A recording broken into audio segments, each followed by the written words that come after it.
Tu respires plus de 20 000 fois par jour. Mais si je te disais que tu le fais mal depuis toujours et que cette erreur te vole 60% de ton énergie chaque jour, dans les 10 prochaines minutes, tu vas découvrir une technique utilisée par des moines tibétains pour chauffer leur corps dans la neige, booster leur clarté mentale et transformer leur esprit en seulement 4 minutes par jour. Respire profondément et entre dans le secret du souffle.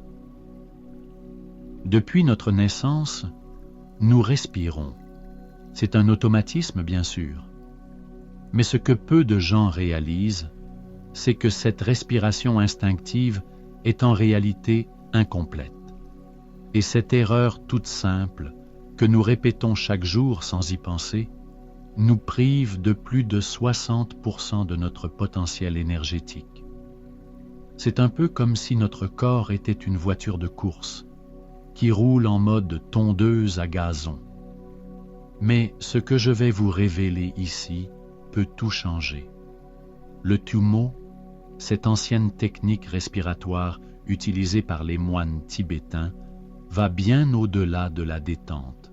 C'est une méthode puissante qui agit comme un interrupteur biologique.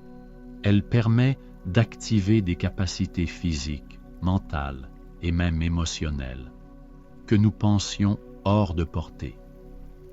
Pendant que vous combattez la fatigue, le stress ou ce fameux brouillard mental, certains utilisent ces techniques chaque jour pour modifier profondément leur état intérieur. Et ce n'est pas une croyance. Des chercheurs de l'Université de Californie ont confirmé en 2023 une augmentation de 340% de l'énergie cellulaire après cette pratique. Oui, vous avez bien entendu, 340% et tout cela en seulement 4 minutes par jour. Ce qui est fou, c'est que beaucoup de personnes passent leur vie sans jamais découvrir le trésor qu'elles portent en elles, la respiration. Elle n'est pas juste un réflexe automatique pour rester en vie, c'est une force vitale. Une énergie subtile qui façonne chaque instant de notre expérience.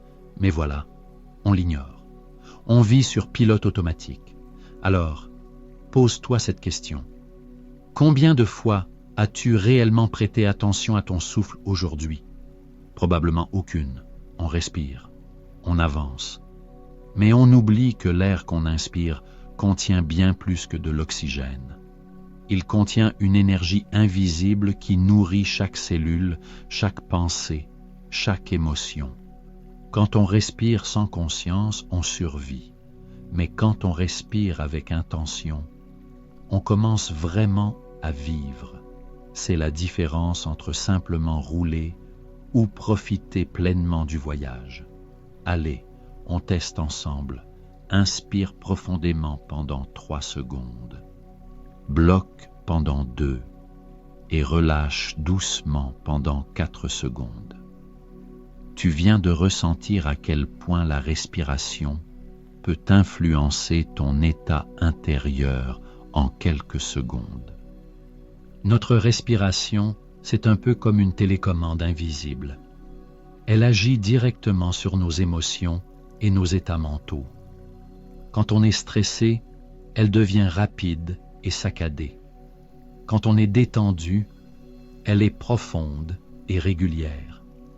Ce qui est fascinant, c'est que cette relation fonctionne dans les deux sens. En changeant volontairement notre façon de respirer, on peut changer notre état émotionnel. C'est là que ça devient un outil puissant à utiliser au quotidien. Imagine, tu as une réunion stressante, un moment de tension, un imprévu. Tu peux rester maître de toi simplement grâce à ton souffle. Les grands leaders, les athlètes de haut niveau, les moines, tous ont compris ce secret.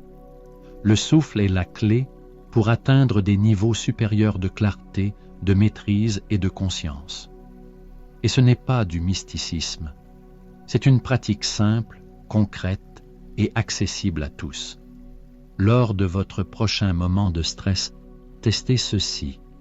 Prenez 3 respirations profondes et observez simplement ce qui change dans votre perception. Ce pouvoir, tu l'as toujours eu. Il attend juste que tu t'en serves. Pense à ta respiration comme à un outil que tu possèdes déjà, mais que tu n'as jamais appris à utiliser pleinement. Comme si tu avais une baguette magique entre les mains, sans jamais avoir lu le mode d'emploi. Et ce n'est que le début. Derrière cette respiration consciente se cache un univers de traditions millénaires et de sagesse ancestrale. Depuis l'Inde jusqu'au Tibet, en passant par la Chine, les civilisations ont considéré le souffle comme un pont entre le corps et l'invisible. En Inde, les yogis l'appellent prana, une force vitale présente en toute chose vivante et que l'on peut diriger consciemment. Au Tibet, les moines utilisent des techniques respiratoires très précises pour accéder à des états de conscience élevés. Et dans la tradition chinoise, on parle du Qi, cette énergie subtile, source de santé, de longévité et d'harmonie. Les maîtres taoïstes ont mis au point des respirations sophistiquées pour faire circuler librement ce flux d'énergie. Tu peux tester une pratique très simple appelée le petit circuit céleste. Inspire en imaginant l'énergie monter le long de ta colonne vertébrale, puis expire en la faisant redescendre par l'avant du corps. Cette respiration était considérée comme un véritable élixir de vitalité. Ce qui est incroyable, c'est que toutes ces traditions, bien que séparées par des milliers de kilomètres, sont arrivées à la même conclusion. La respiration n'est pas juste un besoin biologique, c'est un acte sacré, un lien vivant entre nous et le monde. Les anciens savaient que maîtriser son souffle, c'était maîtriser sa vie. Ils nous ont laissé un héritage immense de techniques que nous redécouvrons aujourd'hui. Prenons par exemple le pranayama, cette science respiratoire du yoga. Elle regroupe des dizaines de méthodes, chacune ayant un effet précis sur le corps et l'esprit. La respiration alternée, où l'on inspire par une narine et expire par l'autre, permet d'harmoniser les hémisphères du cerveau et d'amener une clarté mentale. La respiration du feu, rapide et dynamique, stimule le système nerveux et réveille l'énergie en sommeil. Ces pratiques ancestrales ne demandent ni matériel ni investissement, juste de la régularité et de la présence. Elles sont accessibles à tous. Et c'est peut-être ça, leur plus grande richesse, nous rappeler que notre bien-être, notre paix intérieure et notre évolution sont littéralement sous notre nez. Les grands maîtres spirituels, toutes traditions confondues, enseignent que le souffle est le lien direct entre le corps et l'esprit. Quand la respiration s'accélère, l'esprit s'agite. Quand elle ralentit, l'esprit retrouve le calme. C'est pour cela que la plupart des méditations commencent simplement par l'observation du souffle. En devenant témoins de cet aller-retour naturel, nous revenons dans le moment présent.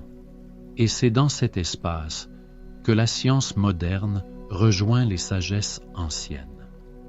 Aujourd'hui, la neuroscience nous confirme ce que les anciens savaient intuitivement. La respiration influence tout notre système nerveux.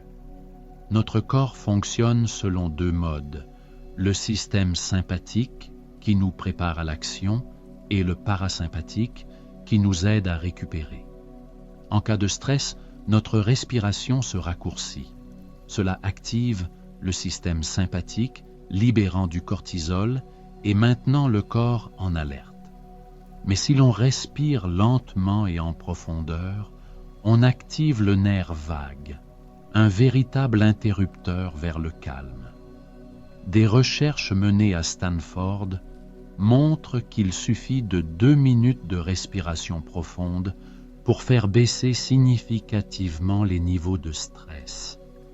Et c'est pour ça que tant de techniques de gestion du stress commencent simplement par le souffle. Parmi ces techniques, il y en a une particulièrement efficace. La respiration 4-7-8. Inspire pendant 4 secondes, retiens pendant 7 secondes, puis expire doucement pendant 8 secondes. Des tests cliniques ont démontré que cette méthode réduit l'anxiété, améliore le sommeil et fait baisser la tension artérielle. Et ce n'est que le début. Les neurosciences vont encore plus loin. Elles montrent que certains rythmes respiratoires synchronisent les zones du cerveau. Quand on respire lentement et régulièrement, le cerveau produit plus d'ondes alpha. Ces ondes sont associées à la créativité, la clarté mentale et une détente profonde. C'est comme si notre souffle devenait un chef d'orchestre, harmonisant toutes les parties de notre esprit. Et le plus beau dans tout ça, c'est que cette puissance est déjà en nous. On n'a besoin que d'un peu de pratique pour la réveiller.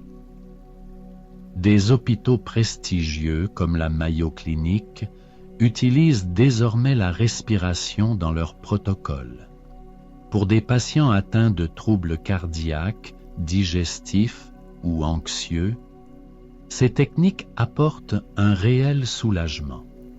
Et ce qui rend cette approche unique, c'est qu'elle nous rend autonomes. Pas besoin d'équipements sophistiqués, pas besoin de pilules. Ton souffle est là, gratuit, disponible, puissant. La phrase à retenir. Je contrôle ma respiration, je contrôle mon énergie. Commente-la ci-dessous si tu la ressens en toi. Et si ce contenu t'inspire, clique sur j'aime, abonne-toi et active les notifications. C'est ensemble que l'on fait vivre cette chaîne de connaissances. Il existe un moment spécial dans chaque cycle respiratoire, un espace entre l'inspiration et l'expiration, souvent inaperçu. Ce n'est pas juste une pause mécanique, c'est un portail vers un autre niveau de conscience. Certains l'appellent le point zéro, là où le mental se tait. Dans le yoga, on parle de kumbhaka, la rétention consciente du souffle. Dans le zen, on invite à habiter pleinement ce vide entre 2 souffles. Essaye maintenant, respire normalement et observe simplement la pause naturelle après chaque expiration. Reste dans cet espace, sans forcer, juste en écoutant. C'est là que le mental agité se calme, que l'espace intérieur s'ouvre. Dans ce silence, certaines personnes ressentent une intuition, une clarté profonde. Avec la pratique, tu peux même allonger doucement ces pauses et accéder à des perceptions nouvelles. Ce n'est pas réservé aux moines ni aux yogis. C'est un espace qui t'est toujours accessible. Un sanctuaire intérieur toujours là, même dans les journées les plus chargées. Et plus tu explores cet espace, plus tu réalises qu'il contient un potentiel immense.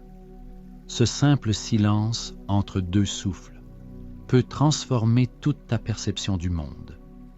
En ralentissant consciemment ta respiration, tu changes ton rapport au temps, à l'espace, à tes émotions. Essaie cette technique simple. Inspire 5 secondes, expire 7 secondes pendant 3 minutes.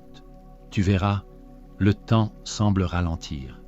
Les sons deviennent plus nets et ton esprit plus calme. Quand on est anxieux, notre champ de vision se rétrécit. Tout devient flou, étroit. Mais quand on respire en pleine conscience, ce champ s'élargit. On voit des détails qu'on ignorait, des solutions qu'on ne voyait pas. Et à l'inverse, certaines techniques plus dynamiques comme la respiration du feu peuvent t'énergiser profondément.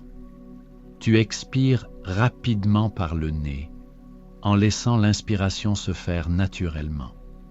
En quelques instants, la léthargie disparaît, la clarté revient.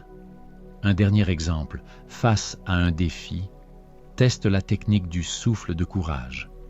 Inspire profondément, retiens un instant, puis expire lentement en imaginant que tu souffles toutes tes peurs. Fais ça plusieurs fois et observe comment une situation intimidante peut devenir une opportunité excitante. Maîtriser ton souffle, c'est comme apprendre à jouer d'un instrument. Et cet instrument, c'est toi. Plus tu pratiques, plus tu découvres des mélodies nouvelles, des états intérieurs puissants. Et c'est là que le Tummo entre en scène. Une pratique millénaire des hauts plateaux tibétains. Un souffle qu'on appelle le feu intérieur.